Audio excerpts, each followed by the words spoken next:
Hello everybody.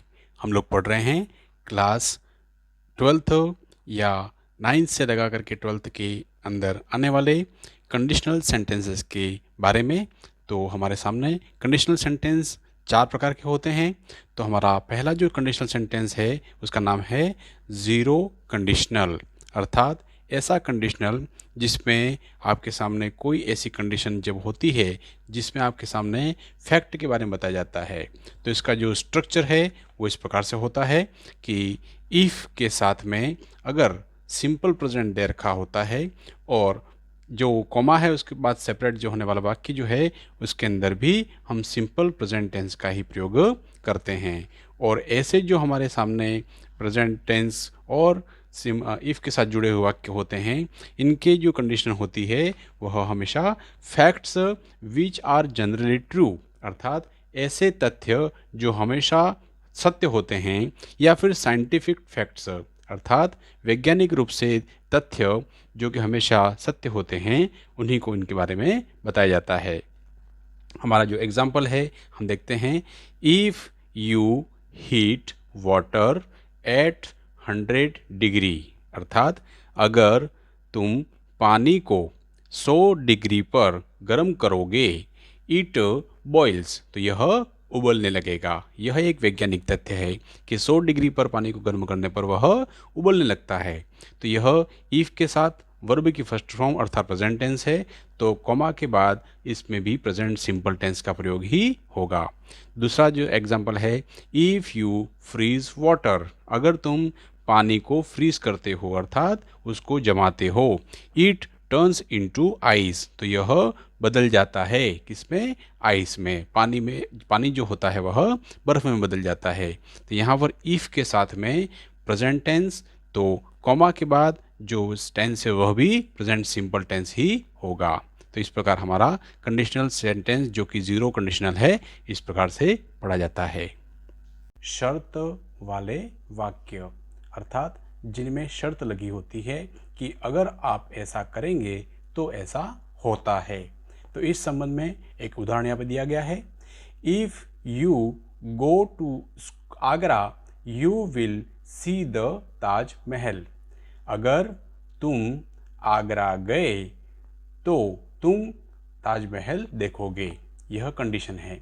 तो इसमें दो प्रकार के वाक्य हैं जो कॉमा के द्वारा सेपरेट किए जाते हैं। तो कॉमा से पहले एक कंडीशन होती है और कॉमा के बाद दूसरा रिजल्ट होता है उसका। तो यहाँ पे जो जिसमें कंडीशन होती है उसको कंडीशनल क्लोज कहते हैं, और जहाँ पे रिजल्ट होता है उसको रिजल्ट क्लोज कहा जाता है। तो क्लोज वह अंश होता है जहाँ पर दो सेंटेंस, जिसके अंदर सेंटेंस के अंदर ऐसा भाग जहाँ पर सब्जेक्ट होता है और प्रेडिकेट होता है।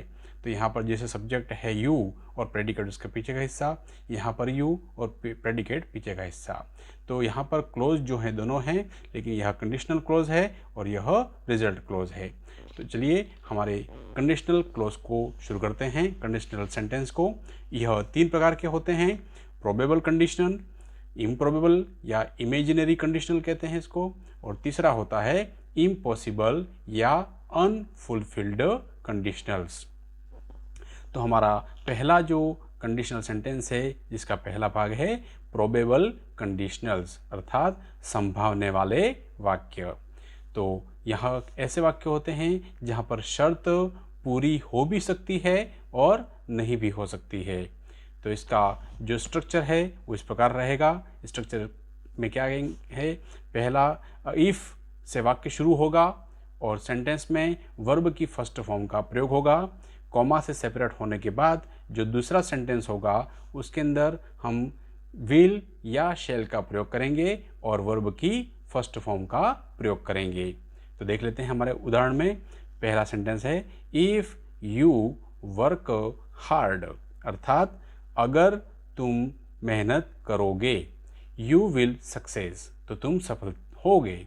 अर्थात यहाँ पर ऐसी कंडीशन है, अगर तुमने ऐसा किया तो ऐसा हो भी सकता है और नहीं भी हो सकता है।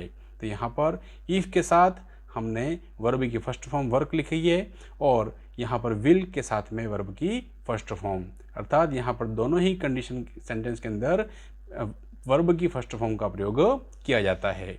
सेकंड सेंटेंस है व्हेन मोहन कम्स हियर, अर्थात जब मोहन यहाँ आएगा, he will give me a pen, तो वह मुझे एक पेन देगा। यहाँ पर व्हेन के साथ वर्ब की फर्स्ट फॉर्म कम्स लिखी गई है और कॉमा के बाद अगले सेंटेंस में विल के साथ वर्ब की फर्स्ट फॉर्म का प्रयोग किया गया है। थर्ड सेंटेंस है शी विल कुक फूड, अर्थात वह भोजन पकाएगी when I go to school, जब मैं स्कूल जाऊंगा। यहाँ पर हम लोग देख रहे हैं कि इफ़ की जगह व्हेन का भी प्रयोग किया जा सकता है। तो यहाँ पर शी के साथ विल लगा हुआ है और यहाँ पर कुक जो है वर्ब की फर्स्ट फॉर्म प्रयोग की गई है और व्हेन के साथ यहाँ पर वर्ब की फर्स्ट फॉर्म गो प्रयोग की गई है। चौथा सेंटेंस है if the boys make a noise, अगर बच्चे आवाज़ करेंगे, फादर विल पनिश देम, तो पिताजी उनको दंडित करेंगे। यहाँ पर इफ़ के साथ में मैक फर्स्ट फॉर्म लिखी गई है और कॉमा के बाद यहाँ पर विल और पनिश जो है वर्ब की फर्स्ट फॉर्म लिखी गई है। तो ये हमारा प्रोबेबल कंडीशनल सेंटेंस हो गया। अब हमारा दूसरा जो कंडीशनल सेंटेंस है इसका नाम दिया गया है इम्प्रोबेबल या इमेजिनरी। इमेजिनरी का मतलब होता है ऐसी वाक्य जो हम कल्पना कर सकते हैं। कंडीशनल सेंटेंस में यहाँ पर कम संभावना वाले वाक्य या परिकल्पना वाले वाक्यों का प्रयोग इसमें करते हैं। इसका स्ट्रक्चर इस प्रकार रहेगा कि इफ़ के साथ में वर्ब की सेकंड फॉर्म या वर का प्रयोग होगा और सेपरेट के बाद जो वुड, शुड, माइट, कुड के साथ में वर्ब की फर्स्ट फॉर्म होगी। अर्थात जो कॉमा के द्वारा सेपरेट किया गया सेंटेंस है इसमें इफ़ के साथ जो भी वर्ब होगी वो फर्स्ट फॉर्म नहीं होकर के सेकंड फॉर्म होगी या फिर वर्ब भी हो सकता है और कॉमा के बाद जो सेंटेंस है उसके अंदर वुड, शुड, माइट, कुड इनमें से कोई भी एक लगेगा और साथ में वर्ब की फर्स्ट फॉर्म प्रयोग होगी। तो इन वाक्यों में इफ़ ही आएगा, व्हेन का प्रयोग अपन नहीं करेंगे। पहला सेंटेंस है इफ़ राम हेल्प्ड मी, यहाँ पर देखिए वर्ब की सेकंड फॉर्म हेल्प प्रयोग की गई है जो कि हेल्प्ड की प्रयोग किया गया है जो कि हेल्प की सेकंड फॉर्म है। इफ़ राम हेल्प्ड, अगर राम ने मदद की होती तो आई वुड थैंक हिम, तो मैं उसको धन्यवाद देता, लेकिन उसने हेल्प नहीं की तो धन्यवाद नहीं दिया गया। ये कम संभावना वाले वाक्य दिया गया है। इफ़ शी कुकड फूड, अगर वह भोजन पकाती, फूड फॉर मी, अगर मेरे लिए भोजन पकाती, I would give her money, तो मैं उसको पैसे देता। यहाँ पर वुड का प्रयोग किया गया है और वर्ब की फर्स्ट फॉर्म गिव का प्रयोग किया गया है। थर्ड सेंटेंस जैसा एग्जाम्पल दे रखा है, इफ़ के साथ यहाँ पर आई और डैश करके यहाँ पर कोष्ठक में अगर वाक्य बी दे रखा है तो बी का मतलब किसी भी बी की फॉर्म को प्रयोग करना है। A king, if I dash a king I would live in A palace, अगर मैं राजा होता तो मैं पैलेस में रहता। अब यहाँ पर बी की जगह यहाँ पर अपन वर का प्रयोग करेंगे क्योंकि यहाँ पर हमको सेकंड फॉर्म का प्रयोग करना है। इफ़ के साथ सेकंड फॉर्म का प्रयोग किया गया है। If I were a king तो I would live in A palace, तो मैं एक पैलेस में रहता। अब तीसरा जो सेंटेंस है हमारा उसका नाम है इम्पॉसिबल कंडीशन, अर्थात असंभव कंडीशन, शर्त है ऐसी जो पूरी नहीं हो सकती है, ऐसा कंडीशन को इम्पॉसिबल कंडीशन कहा जाता है। तो यहाँ पर स्ट्रक्चर इसका इस प्रकार रहेगा, इफ़ के साथ हेड लगेगा और वर्ब की थर्ड फॉर्म या फिर हैड बीन का प्रयोग भी हो सकता है और जो कोमा करके सेपरेट किया गया वाक्य है उसके अंदर वुड हैव प्लस वर्ब की थर्ड फॉर्म प्रयोग की जाएगी। अर्थात फर्स्ट सेंटेंस में इफ़ प्लस हैड और वर्ब की थर्ड फॉर्म प्रयोग की गई है तो हमारे सेकंड सेंटेंस में वुड हैव प्लस वर्ब की थर्ड फॉर्म का प्रयोग हमको करना है। जैसे सेंटेंस का पहला यहाँ पर दे रखा है, if you had thrown the stone, अगर तुमने पत्थर फेंका होता, the mirror would have broken, तो कांच टूट गया होता। तो ये एक ऐसी कंडीशन है जो पूरी नहीं हुई है, अर्थात पास्ट की बात कर रही है यहाँ पर। इफ़ अगर तुमने ऐसा किया होता तो ऐसा होता, लेकिन ऐसा किया नहीं गया तो ऐसा हुआ नहीं। If Ram had been a player, अगर राम एक प्लेयर होता, he would have played cricket, तो वह क्रिकेट खेलता। लेकिन यहाँ पर राम जो है वो प्लेयर नहीं है, इसलिए वो क्रिकेट नहीं खेलता है। इफ़ रमेश हैड इन्फॉर्म्ड मी, अगर रमेश ने मुझे सूचना दी होती, I could have helped him, तो मैं उसकी मदद करता, लेकिन रमेश ने हेल्प के लिए कोई इन्फॉर्म नहीं किया, इसलिए मैंने मदद उसकी नहीं की।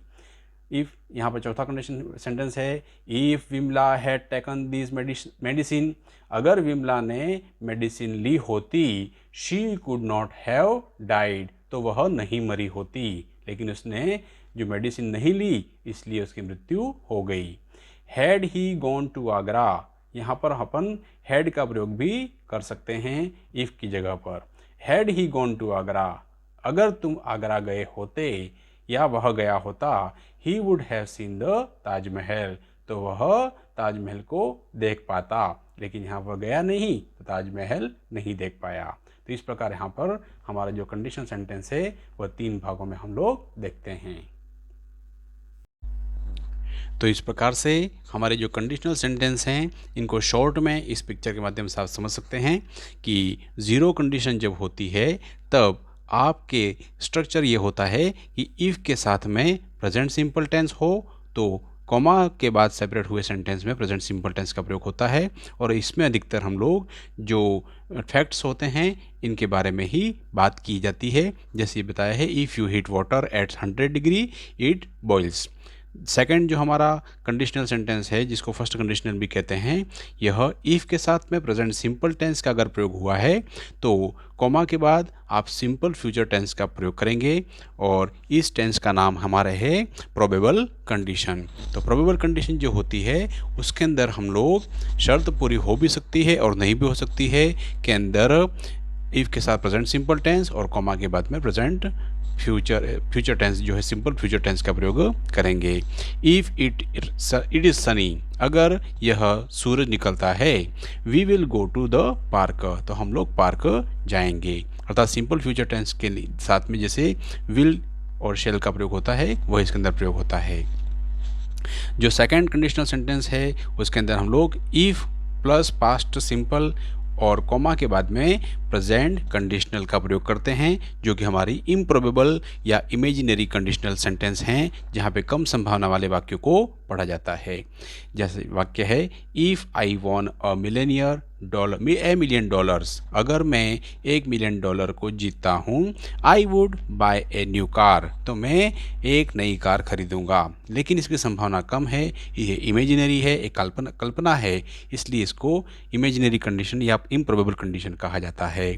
थर्ड जो हमारा कंडीशनल सेंटेंस है उसका नाम है इम्पॉसिबल कंडीशन, अर्थात इसके अंदर बात की संभावना बहुत ही कम होती है। तो इसके अंदर स्ट्रक्चर होता है if plus past perfect tense और कॉमा के बाद में परफेक्ट कंडीशनल सेंटेंस बनता है। तो जैसे इसमें वाक्य है, if the weather had been good, अगर मौसम अच्छा रहा होता, we would have gone water skiing, तो हम लोग वाटर स्कीइंग करने के लिए गए होते। तो यह ऐसी कंडीशन है जो भूतकाल में किसी कार्य के नहीं होने को बताने के लिए हम प्रयोग करते हैं। तो इस प्रकार से हमारे कंडीशनल सेंटेंस बनते हैं।